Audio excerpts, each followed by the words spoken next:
शुक्लाम्बरधरं विष्णुं शशिवर्णं चतुर्भुजं प्रसन्नवदनं ध्यायेत् सर्वविघ्नोपशान्तये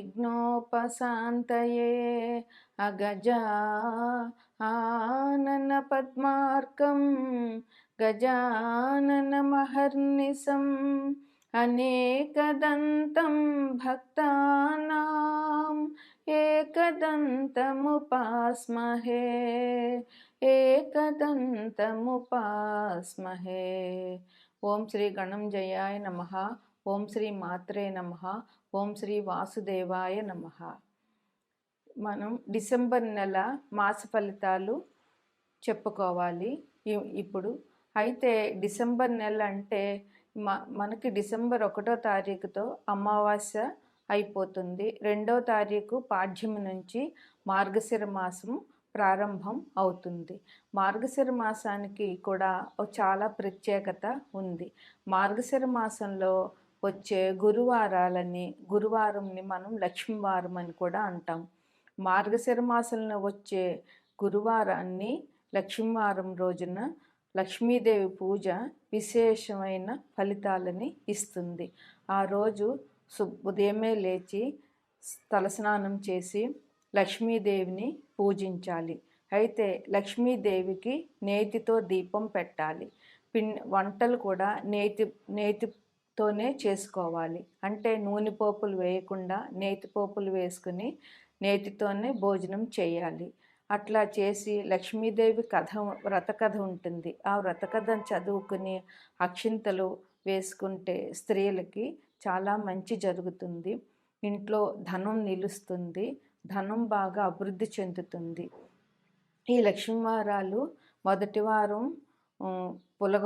పులగం నైవేద్యం పెట్టాలి. 2వ వారం పరమాన్నం, 3వ వారం ముద్ద కుడుములు, 4వ వారం క్షీరాన్నం నైవేద్యంగా పెట్టాలి అమ్మవారికి.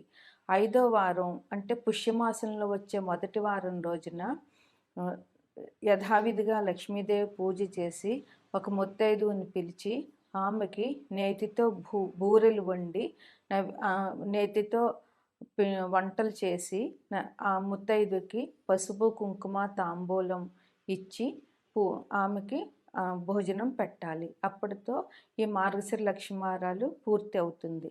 అయితే ఈ మార్గశిర లక్ష్మీవారం రోజున ఆడపిల్ల పుట్టింటి వారు ఆమె దేవుణ్ణి తాకరాదు. ఆమె పుట్టింటిలో పూజ చేయకూడదు. అత్తగారింట్లోనే ఆమె పూజ చేసుకోవాలి. ఈ మార్గశిర లక్ష్మీవారాలకి విశేషమైన ఫలితం దొరుకుతుంది. ఎవరైతే ఈ పూజ చేస్తారో వారికి ధనం బాగా నిల్వ ఉంటుంది. ధనం బాగా దొరుకుతుంది. అందువల్ల స్త్రీలందరూ ఈ మార్గశిర లక్ష్మీవారం పూజ చేసుకుని ధనాన్ని పొందుతారని ఆశిస్తాను. అదేవిధంగా డిసెంబర్ 15వ తారీఖున నెల పెడతాము.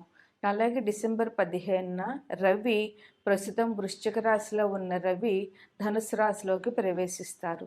దీన్నే ధను సంక్రమణం అంటాము. ఆ రోజు నుంచి అంటే 15వ తారీఖు నుంచి ధనుర్మాసం ప్రారంభం.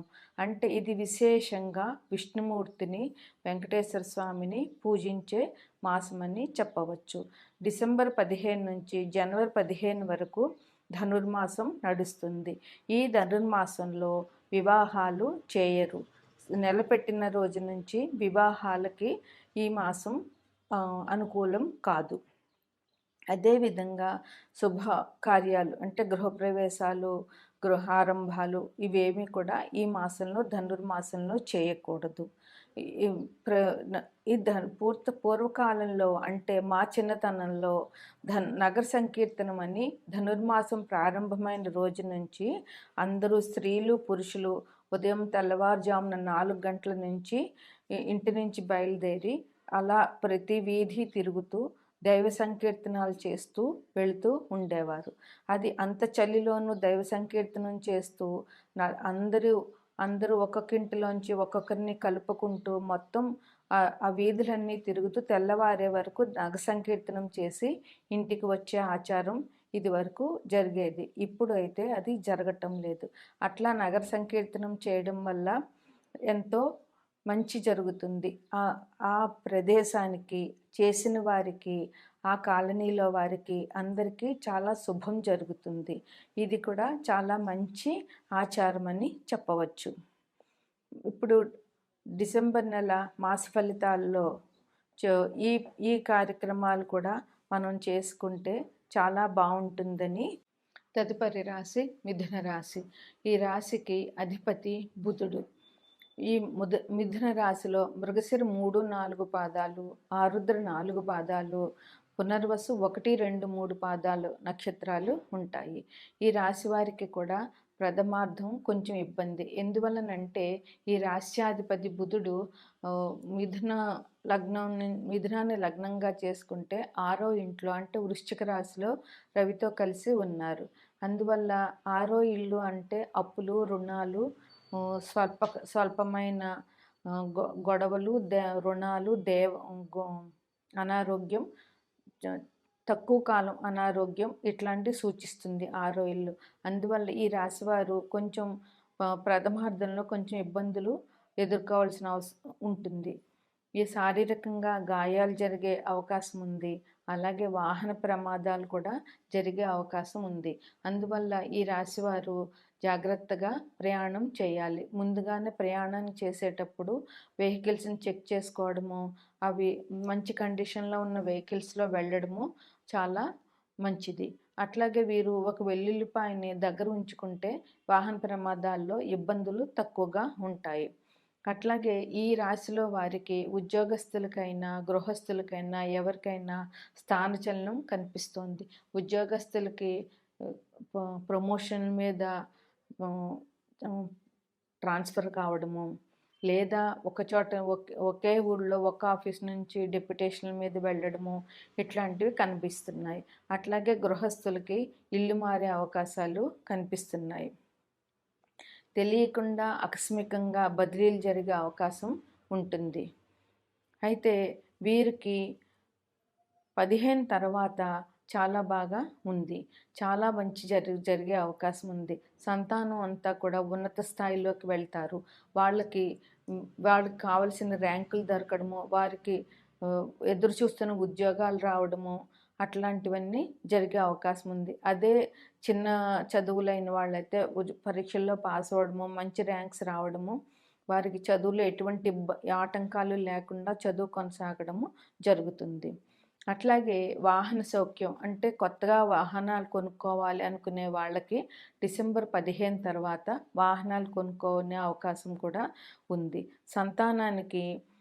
సంతానం కోసం ఎదురు చూస్తున్న వాళ్ళకి సంతానానికి సంబంధించిన మంచి విషయము, సంతానం దొరుకుతుంది అనేటటువంటి విషయాలు వినడం జరుగుతుంది.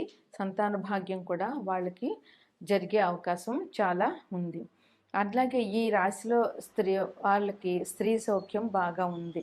అంటే స్త్రీలకైనా పురుషులకైనా స్త్రీలు మంచి సహాయ సహకారాలని అందిస్తారు. స్పెక్యులేషన్ విషయం కూడా చాలా బాగుంటుంది 15 తర్వాత. 15 ముందు స్పెక్యులేషన్ కొంచెం జాగ్రత్తగా ఉండండి. 15 తర్వాత స్పెక్యులేషన్లో చాలా మంచి అవకాశాలు ఉన్నాయి. ప్రతి పనిలో కూడా 15 తర్వాత సౌఖ్యం ఉంది, సుఖం ఉంది. ప్రతి పని పట్టినల్లా బంగారం జరిగే అవకాశం చాలా ఉంది. 15 తర్వాత నుంచి వీరు చాలా ఉల్లాసంగా, చాలా ఉత్సాహంగా ఉంటారు. కుటుంబ విషయాల్లో కూడా చాలా చక్కగా ఉంటారు. వృత్తి వ్యాపారాలు బాగుంటాయి. వ్యాపారస్తులకు కూడా చాలా మంచి కాలం అని చెప్పవచ్చు. అలాగే ఏ వృత్తులు చేసేవారైనా సరే ఈ 15 తర్వాత డిసెంబర్ 15 తర్వాత మంచి ఆదాయాన్ని పొందుతారు. ధనం కూడా నిల్వ ఉంటుంది. అయితే 15 లోపు మాత్రం కొంచెం జాగ్రత్తగా ఉండాలి. వీరికి బుధుడు గణపతిని ఆరాధనని, విష్ణుమూర్తి ఆరాధనని సూచిస్తారు కనుక వీరు గణపతి ఆరాధన చేయడము, సంకటనాశన స్తోత్రం చదువుకోవడము, గణపతికి కొబ్బరి నూనెతో దీపం వెలిగించాలి. అట్లాగే గరికతో పూజ చేయాలి. అలాగే 12వ ఇంట్లో గురువు ఉన్నారు కనుక గురువు ఆరాధన కూడా వీరికి చాలా శ్రేష్టం. అట్లాగే విష్ణుమూర్తి ఆరాధన కూడా వీరికి చాలా అవసరం. బుధుడు మిథున రాశి అధిపతి కనుక ఆయన ఆరో ఇంట్లో ఉన్నారు కనుక వీరు ధనుర్మాసం 15వ తారీఖు నుంచి ప్రారంభమవుతోంది కనుక విశేషంగా విష్ణారాధన చేయడం వల్ల వీరికి చాలా మంచి జరిగే అవకాశం చాలా ఉంది. గురువు గురించి వీరు షిరిడి సాయిని కానీ, దక్షిణామూర్తిని కానీ, దత్తాత్రేయుని కానీ, రాఘవేంద్ర స్వామిని కానీ పూజించడం, వారికి సంబంధించిన స్తోత్రాలు ఏవైనా చదవడం వీరికి చాలా మంచిది. అదేవిధంగా మార్గశిర మాసం కనుక మార్గశిర గురువారం నాడు లక్ష్మీ పూజ చేయడం వీరికి విశేషమైన ఫలితాలని ఇస్తుంది.